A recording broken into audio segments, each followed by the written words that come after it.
Hey guys, so chapter 1009 of One Piece just came out, and boy, is this one a doozy. Um, Mostly taking place on the roof of Onigashima once again, but a little check in on the Scabards right at the start. But we'll get into that because first off, there is a color spread, and a Shonen Jump cover. The Shonen Jump cover is just simply featuring Luffy. Pretty basic there, but very nice looking. And the covers or the color spread is actually a request, and it features the Straw Hats and Tama. So um, those of you going for Tama for Straw Hat, maybe that's a bit of evidence, but it's actually just a request. They're all making little straw hats for what are they called? Jizo statues. I'm not sure what those are. They look like some sort of Buddhist thing there. But yeah, very cool, very cool color spread. It's nice to see Jinbei finally appearing in these color spreads. I think this is only like the third or fourth that Jinbei has actually been in. So that's nice to see. But yeah, nothing else to say on that. So we'll get into the chapter. Immediately, the Scabards that had just left the room with Jack run into Orochi. And Orochi, seeing that Kaido already significantly dealt damage to them, decides, oh, I can take him on my own, which does not work well, as he immediately gets all his heads cut off again. This time in his Yamato no Orochi form. So maybe he's actually dead for real this time. But I generally don't think that's the case, for a number of reasons. For one thing, the way it's framed, I guess, for lack of a better word, is pretty much exactly the way as it was when Kaido cut off his head. Like it's pretty much instantaneous, and then we get like a shot of Fukurokuju yelling, "Oh, Lord Orochi," pretty much in the same fashion as he did last time, and then we get that shot of Orochi's head lying on the ground, although this time it's only one of Orochi's heads. So it is very visually similar to how it happened last time, which makes me think it's supposed to, mirror him getting his head cut off by Kaido and still being alive. And another reason is because obviously he lost one head from Kaido, if we're assuming that he can't like regenerate heads or something. And we see in this panel, well, there's only 3 panels where we see him in his full form. At first it's just a silhouette, and I counted like 5 heads, and the next panel we get to actually see his full form, I guess, and I only count 6 heads, one more head there, and then there's the big panel with all of the heads getting cut off, and once again I count 6 heads being cut off, with the one that Kaido cut off, that makes 7 heads. And the Yamato no Orochi notably has 8 heads. So I think it's a pretty safe bet to say that he maybe has one more head left. Maybe not, but it does seem kind of weird that, Oda would go, however long with Orochi dead just to bring him off, bring him back, and then kill him off again in half a chapter or so. But you never know. He might really be dead this time.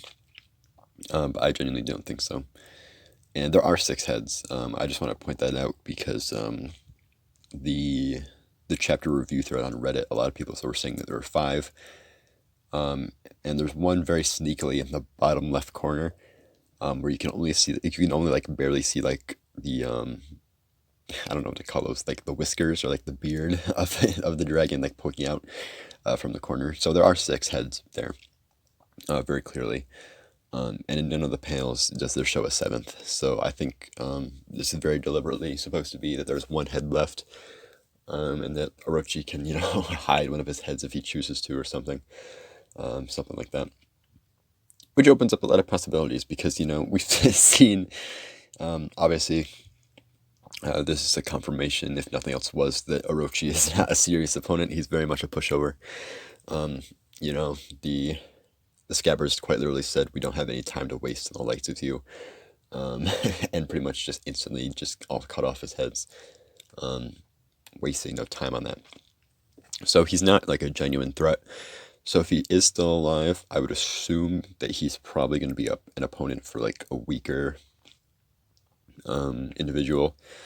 And the two best candidates I can probably think of would be Momonosuke, for one, because he's been getting a lot of focus, and it's been hinting at a lot of through like possible developments in his Devil Fruit or possible developments in his Voice of All Things. It's been greatly hinted at that he's probably gonna get significant development in this raid, and possibly being the one to cut off Orochi's last head.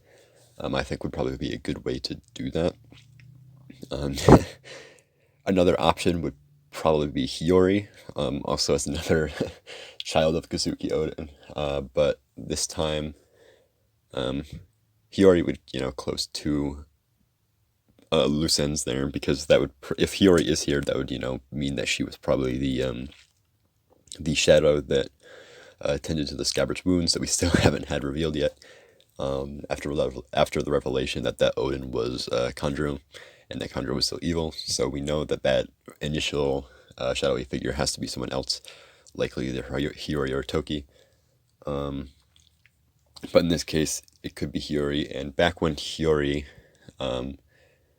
Hiyori has got like a lot of history with Orochi, probably more so than Momonosuke, since she not only lived for that past 20 years without going through the time leap, but also under the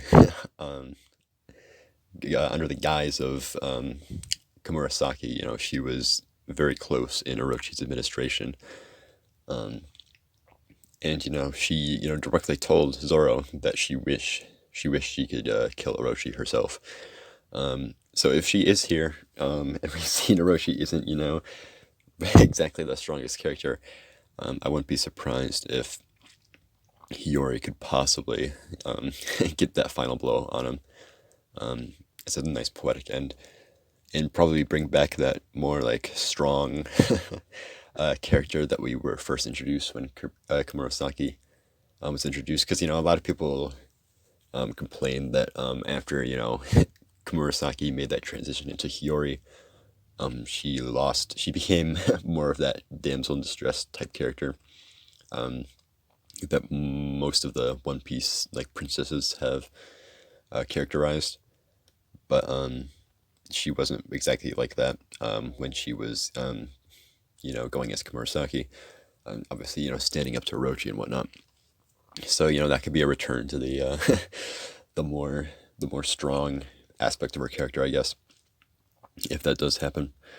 But that being said, all the Scabbers leave the room except for Raizo, who's now got a 1v1 versus Fukuro Kuju. Very fittingly, since he is the ninja leader of the Oniwabanchu. And Raizo's obviously the resident ninja of the Scabbards.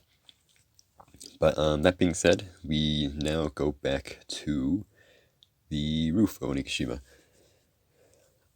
where Kaido and Big Mom are charting up a tag team attack against the worst generation that are currently on the roof, called Ocean Sovereignty, much like the Giants and Big Moms. What is it called? Is it called Okaku Sovereignty? Something like that. It's the big attack that Dory and Bragi used to punch a hole in that giant goldfish, and that we've seen Big Mom use a few times as well. That seems to be the trademark giant technique. But yeah, but in this case, she obviously uses it in tandem with Kaido, and forms a new attack called Ocean Sovereignty. And our resident Chad, Zoro, decides to block it. He takes it all on his own, which, yeah, that's just really cool. I loved that panel. he says, we can't let them wipe us out here. So he decides to take the brunt of it, to give the others an opportunity to dodge. So like it looks like Law. What I assume, like I don't think Zoro completely blocks it. What looks like happens is that he like blocks it initially, which gives Law time to zap them away or teleport them away with his room, and then the attack just kind of goes off. But even that, like not even blocking full of it, leaves Zoro pretty much, you know, I don't want to say down for the count, obviously, because we see him get back up even in this chapter, but he gets pretty significantly busted up from that attack. Oh, but another note on Law that I kind of glossed over, just kind of a confirmation of a thing that was kind of seen as a plot hole.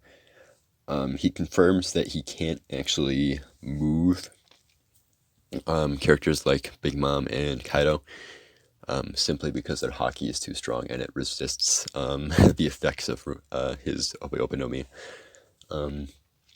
which is good. I mean, that was like a lot of people thought that would just be the natural response to that kind of ongoing plot hole of Law just really not using his fruit to his full potential in that respect, that he didn't really, he could have easily, moved them around a lot more if, that wasn't a restriction. So a lot of people theorize that maybe just having like strong haki can resist the effects of the Ope no Mi, which indeed is the case. So that, just closes that little like plot hole, I guess, there. And does put a limit somewhat on what is probably widely considered as the one of the strongest devil fruits in the entire series, really. Although it was like, although that isn't much of a limit, I should say, because he was able to move Doflamingo, when Luffy charged up a Red Hawk, and he swapped places. He charged up a Red Hawk at Law, and then Law swapped places with Doflamingo. And then Doflamingo took the Red Hawk. So like, obviously he can still swap with most people. It seems like you really have to be at a really another level for haki, like Emperor tier level of haki, in order to not be switched by Law's fruit. So yeah, it's not much of a restriction, I guess, but it's definitely nice to see that that has finally been, I guess, confirmed. But in any case, back to the fight. Luffy charges up a Red Hawk on Kaido, at which point Kaido just moves his head slightly to the right and dodges it. But Luffy is, despite missing that attack, Luffy is very satisfied with himself, because the fact that Kaido is dodging means that his attacks would hurt him, that he doesn't want to be hit, which is obviously very different from their first encounter, where Kaido just kind of stood there and took all of his Gear 4th attacks, and he walked away unscathed. So yeah, Luffy's very happy with himself, that he's actually able to force Kaido to dodge in that respect. But Kaido, in response, wastes no time unleashing a bit of his abilities on Luffy, and we get to actually see quite a bit of what this hybrid form can do. Namely, he can still use his borrow breath while in the hybrid form, and it does look a bit more condensed. It's not like mountain destroying size anymore, but it's definitely still a thing that he can use in his hybrid form, and it looks like he also gets a bit more mobility due to his tail, because we see him like launch himself into it. It looks like he launches himself into the air with his tail. That might not be what's happening, but like his tail is in like a spring shape, like it's looping around, which kind of gave me the impression that he was like launching himself in the air with his tail. So maybe that gives him some like increased mobility or something. I don't know, but he used an attack on Luffy called Three Realms Ragnarok. Kind of just looks like an overhead swing version of Thunder Bagua or something like that. but he smashes that down on Luffy. Luffy takes it head on, it looks like. So that was probably kind of a rough run. But all of the rest of the guys on the roof are currently dealing with Big Mom, and they execute their little plan to split them up. And last chapter when they said they would split them up, I was under the impression that they would like divide them amongst themselves. Like, a few would go to take on Kaido and a few would go to take on Big Mom, but instead they're just focusing on their power, all their power, to force Big Mom out of the fight entirely. So Kid starts by making a box out of his, little magnet powers. At which point Law teleports what's his face, Zeus, into the box, and then Zoro and Killer take care of Prometheus and Napoleon, respectively. Zoro using his ability to cut fire that we've seen him capable of doing now. And Kid kind of just like chases Napoleon around.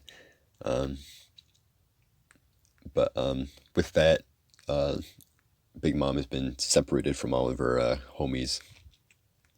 At which point she goes to attack Kid. And Kid takes a full-on punch to the face from Big Mom. He tries to shoot some of his harpoons from his little harpoon gun that we saw he had last chapter, but they kind of just bounce off of her because nothing really. Normal attacks and normal weapons just won't really hit her. So yeah, that doesn't really have any effect. But while he is being punched, he grabs Big Mom with one of his big metal arms and repels her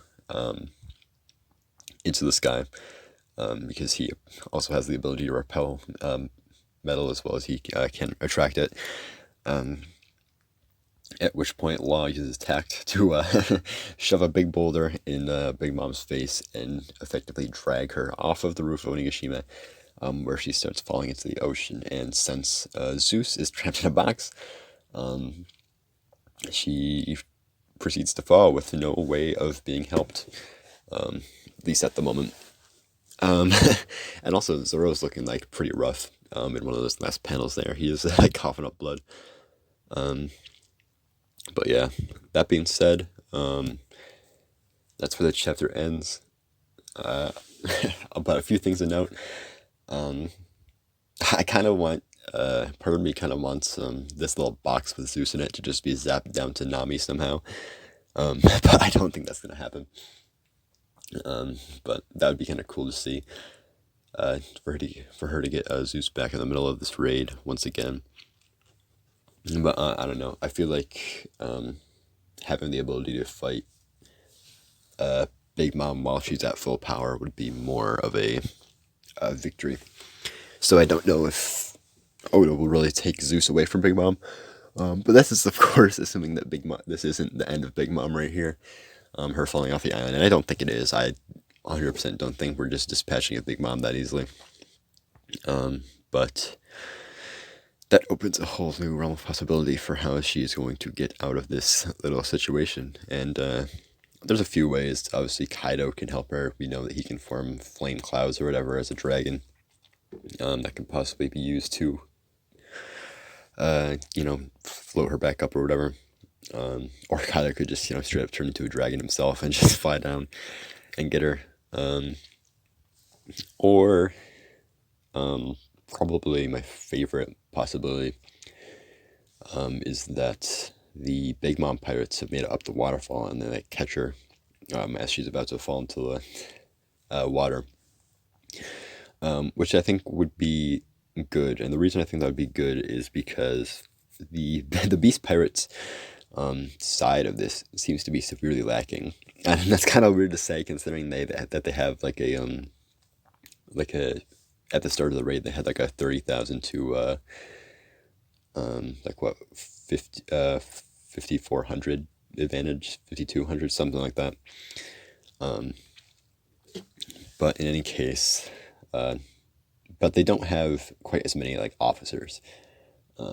If if you know what I mean. Like, pretty much all, like, the big players on the Beast Pirates side have already got a 1v1 matchup. But there's a lot of people on the like on the Allies side that have not been matched up yet. And I'm namely referring to the Scabards, because we've seen that they're like the past like chapter or whatever, 2 chapters. A lot of them have been getting 1v1 matchups.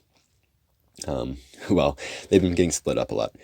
I should probably say, because Ashura Doji obviously went down from Conjuro's little attack there with Odin. Orochi stayed behind to fight Jack, and in this chapter, Ryza stayed behind to fight Fukurokuju. So if we assume that they're going to get 1v1s, all of them, the problem there is that there's not enough people on the Beast Pirate side to 1v1 them. Obviously, we can assume that maybe, Kinemon's going to fight Kanjuro, but that still leaves quite a few Scabards left over. So bringing the Big Mom Pirates into it, I think could probably open up a lot of possibilities. Yamato is also another person that hasn't actually gotten a matchup yet. So I would personally love to see Yamato fight Smoothie or something like that. I think that would be pretty cool to see. Obviously, the only problem with that is that the Onigashima is obviously still in the sky currently. But, maybe but there's still, ways that they can get back up. Because like I said, I don't think Big Mom's out of this fight permanently. So if we're assuming that she does fall on the ship, then I would assume that the entirety of the Big Mom Pirates are coming back up with her. Not just her. Maybe, Zeus gets freed and grows big enough to carry the entire ship up. Or Kaido himself makes a flame cloud, like I said earlier, carries the whole ship up. And there's a million ways that the ship would probably get up here and raise the stakes a little bit, which I think would be cool, because obviously this arc is like the big climax, where we're finally seeing, assumedly, the fall of 2 Yonko crews, and actually having Big Mom's crew be there would probably be helpful for that whole message there. But that being said, I don't really think I have anything else to say on this chapter. It was, very good all around, a lot of good action, but also a lot of food for thought, particularly with the Orochi business and whatnot. I think Zoro is probably the undisputed MVP of this chapter. I don't think anybody would contest that. But, yeah, that being said, see ya.